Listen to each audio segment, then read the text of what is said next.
Hashem, we're up to chapter 10, verse 3. Let me just say, up to Leviticus chapter 10, verse 3. Yesterday we got up to the death of the sons of Aaron. They brought a foreign fire. This afternoon we were studying in our parsha class that the Vala Turim lists 6 sins that the Nadav and Avihu did. And some commentaries say these are not six different possible reasons. They did all 6 sins. They brought a foreign fire.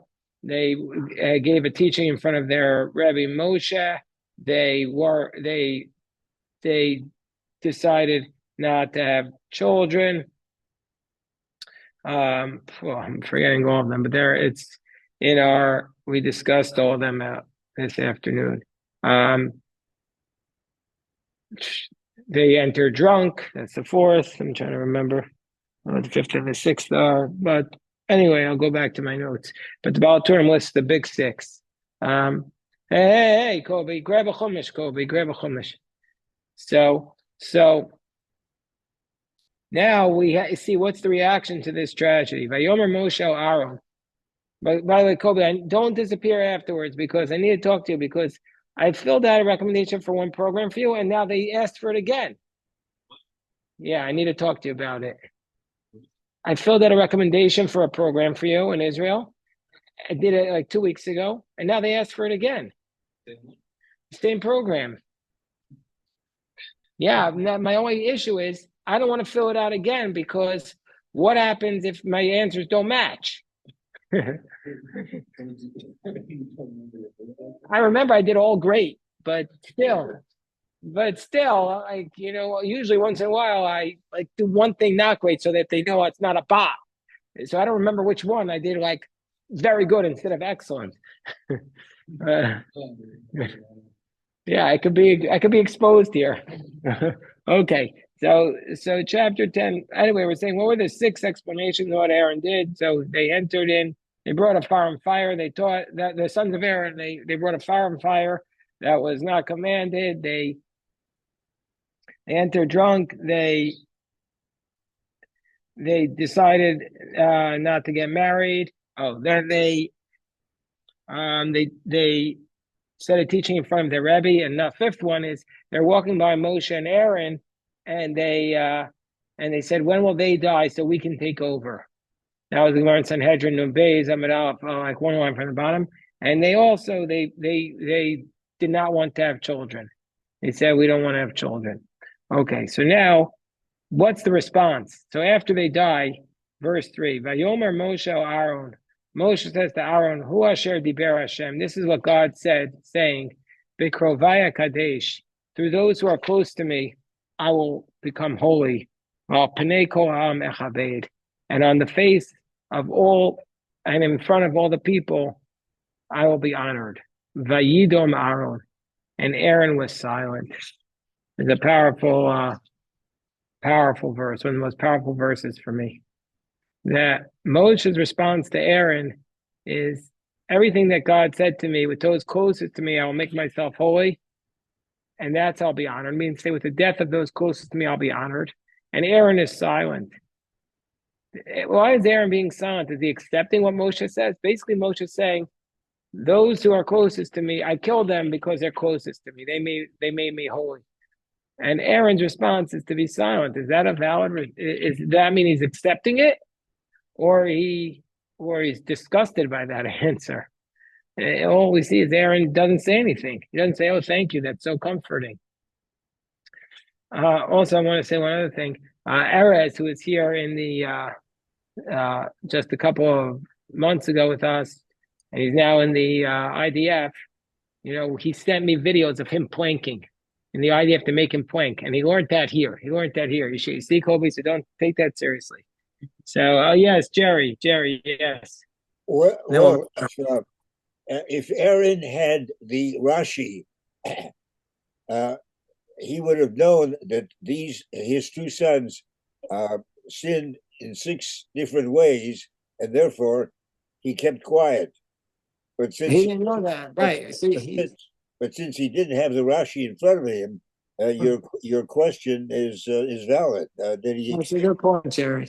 It's a very good point. I like the way you formulated it. So let's read what the Rashi says. This is what Hashem spoke. Where did God speak this? It says, It says in Exodus, I shall meet with the children of Israel, and they'll be sanctified through my honor. Don't read it through my honor, but through my honored ones, meaning God is sanctified through the death of those closest to him. Sounds a little bit like they have this idea in other religions that when holy people die, it's a blessing or a sacrifice to God or an offering to God. And that's the teaching here also. Amro Moshe Aaron, hey, Levi. So Moshe said to Aaron, Aaron Achi, Aaron my brother, Yodea Yisi, I know Sheyiskadesh Abayis B'miyuda of Shamakom. I knew that in order to sanctify the temple, it would have to be done through those intimate with God. Meaning to say that there needed to be a korban, so to speak, a sacrificial offering would need to be taken in order to sanctify the Beis HaMikdash, the Mishkan.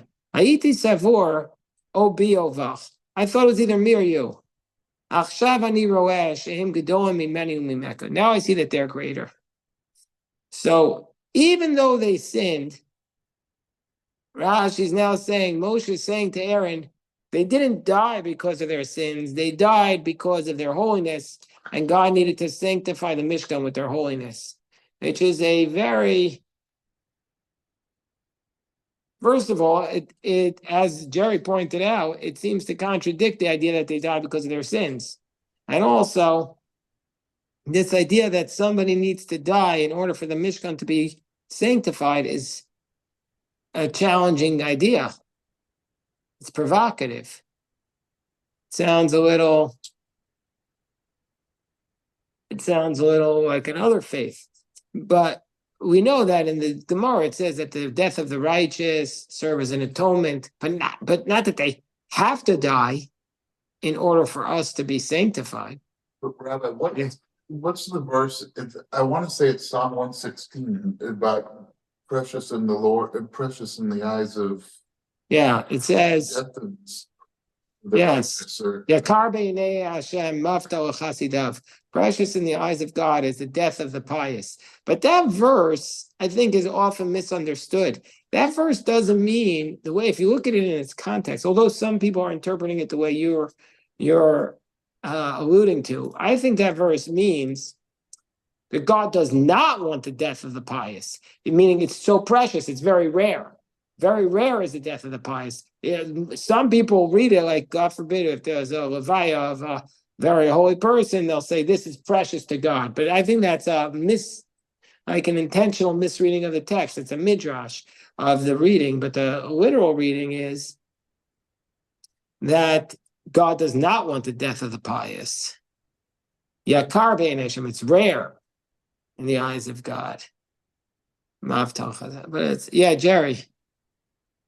Well, we learned earlier in Chumash that we Jews don't offer human sacrifice. Yet this illustration of the two sons of Aaron dying may give the Jewish people the idea, hey, that earlier prohibition about using of human sacrifice is not valid, and we can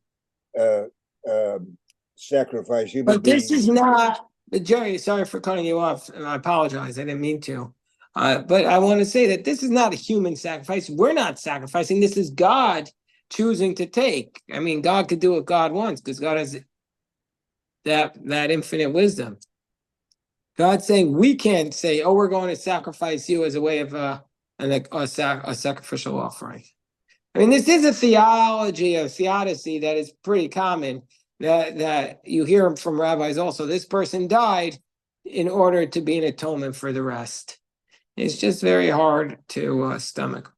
Okay, let's see what the next... I also want to say we're studying in memory of Jim's father, Yosef Barrel, Ben Eliezer Leib, Vizisa. So it says, Vayidom Aaron. and Aaron was silent. Rashi says, Kibel scharo ashtika, that he received reward for his silence. So Kibel scharo ashtika, so he received reward for his silence. Meaning to say, obviously he's silent. The Torah doesn't have to say he's silent.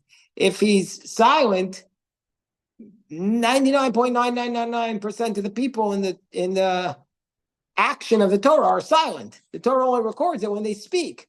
So why is it telling us that he's silent? It's telling us that he's silent to tell us that he received a reward for his silence. That's how the Maharal explains it. Otherwise, why does it need to tell us he's silent? What reward did he receive? Shenis Yached Imo Adibor, She'amru Levado Parsha Shesuya Yayin. That the next passage, that you're not allowed to enter into the temple when you're drunk, is said to Aaron by itself, to Aaron by himself. It says here, yeah, hi Greg. So it says, Vayidaber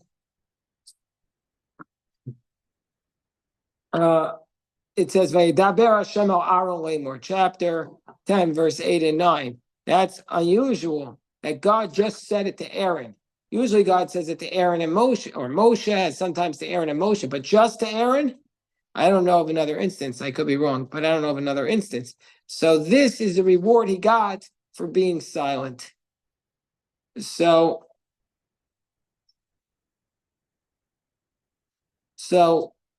I think that there's a very deep lesson here, that in the face of Rahmana litzlan tragedy or a loss, people always like to fill the space. They like to fill the space with words, which they think are words of comfort. But oftentimes, people say the wrong words, and then it's not a comfort. So really, the most appropriate response is sometimes to be silent. And sometimes we call that a ministry of presence, just to be present there. It's a rabbanos of presence. So Aaron was silent. Then Rashi goes, yes, Deborah. The Hebrew Vayidom Aaron, the silence of Aaron, isn't it more of a sort of stunned silence, or one where he's expressing an immense amount of faith, of emunah? So that's the thing. You have a very deep insight there. That, first of all, we don't know what kind of silence it is, but Rashi is adopting your approach, that it's a silence demonstrating faith, and that's why, since the silence demonstrates faith, that's why he's silent. He's silent because he has faith, but really we don't know 100% why he's silent. It's not entire, like the text is ambiguous. Silence is often ambiguous. Yeah. You were saying maybe this is the only time God speaks. Yeah, so you have other times? I was just looking it up, and it looks like I'm reading something that says it's one of two times. Okay, so the other being after the death by fire of his cousins Korach and his followers in the desert insurrection. Okay, so he said to take the Ketoret. He was told to take the Ketoret. Okay, shkoyach, Jim. Yeah, so I wasn't sure, but now I stand corrected, and I appreciate that. Okay, so that this is one of two times that Aaron was spoken to directly by God. Just Aaron. Just Aaron. Okay, you had something to follow up on that, or? Well, just that you should be applauded for noting that it's rare, not apologizing that it's two times. Okay. What I'm reading is also noting that it's talking about this incident and noting that it's one of two times. Okay, I applaud myself.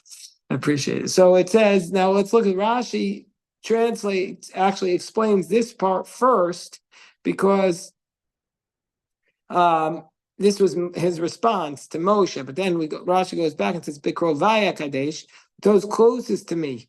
Rashi says, Bivchirai, with those whom I have chosen. That's how I become holy. And before I'll be honored before other people. Why? Why is he honored by killing Nadav and Avihu? So Rashi says, when God carries out judgment against the righteous, he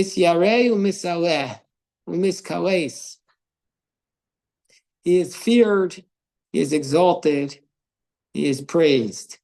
Because people say, if this will happen to the righteous, how much more so will it happen to the wicked? God is feared from your sanctuary. From those who are holy. But this basic premise of the Rashi, I'm sorry to say, has not been my experience. My experience, when the righteous people die, is not that people say, well, if this will happen to the righteous, how much more so is it going to happen to the wicked? No, I don't see it that way. In fact, I see that usually what happens is, hello, Elon.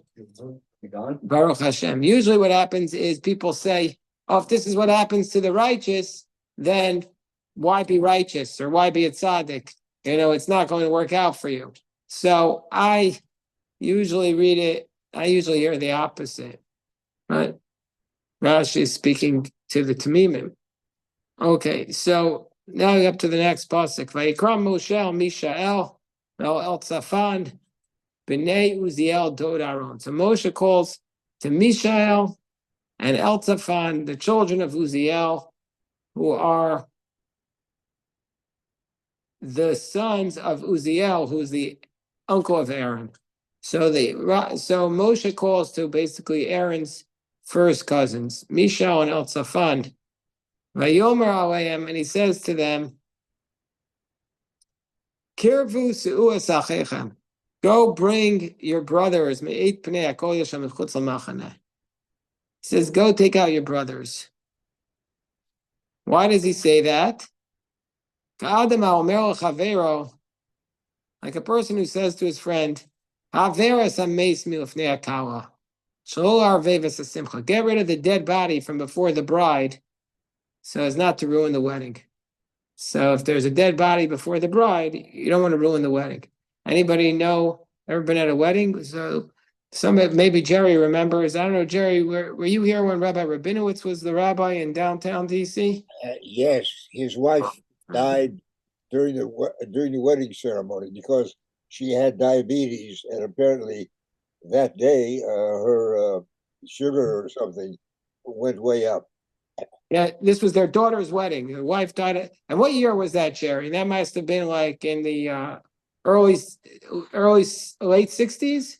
I'm sorry, I don't remember the. Were you at the wedding? Yes, of course. The whole congregation was at the wedding. Yeah, the Rabbi Rabinowitz had a tough time. First, his wife died at his daughter's wedding, and then he was murdered. He was tragically killed. And they never arrested. They never arrested a murderer. I actually think that it was the 40th anniversary of his murder. But I feel like they should open the case. Do a cold case. There was something written about it. They have suspect. They know they think what they strongly suspect was that there was a man who was mentally imbalanced, who he was helping out. And it was known that people could come by his home anytime and he'd leave the door open for them and they could come in, and he lived by himself because his wife died. And they suspect this man who he was helping of having killed him. And I do think that rabbis and pastors are vulnerable to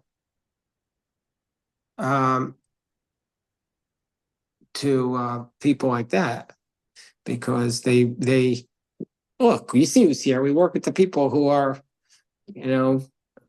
rabbis work with everybody, and you can have people who are the highest level of society, and then people who are on the fringe of society, and they could be dangerous. I think you should start taking self-defense classes. I don't like to talk about security because we're being recorded, but I definitely, let me stop the recording, Karen. Let me just say this.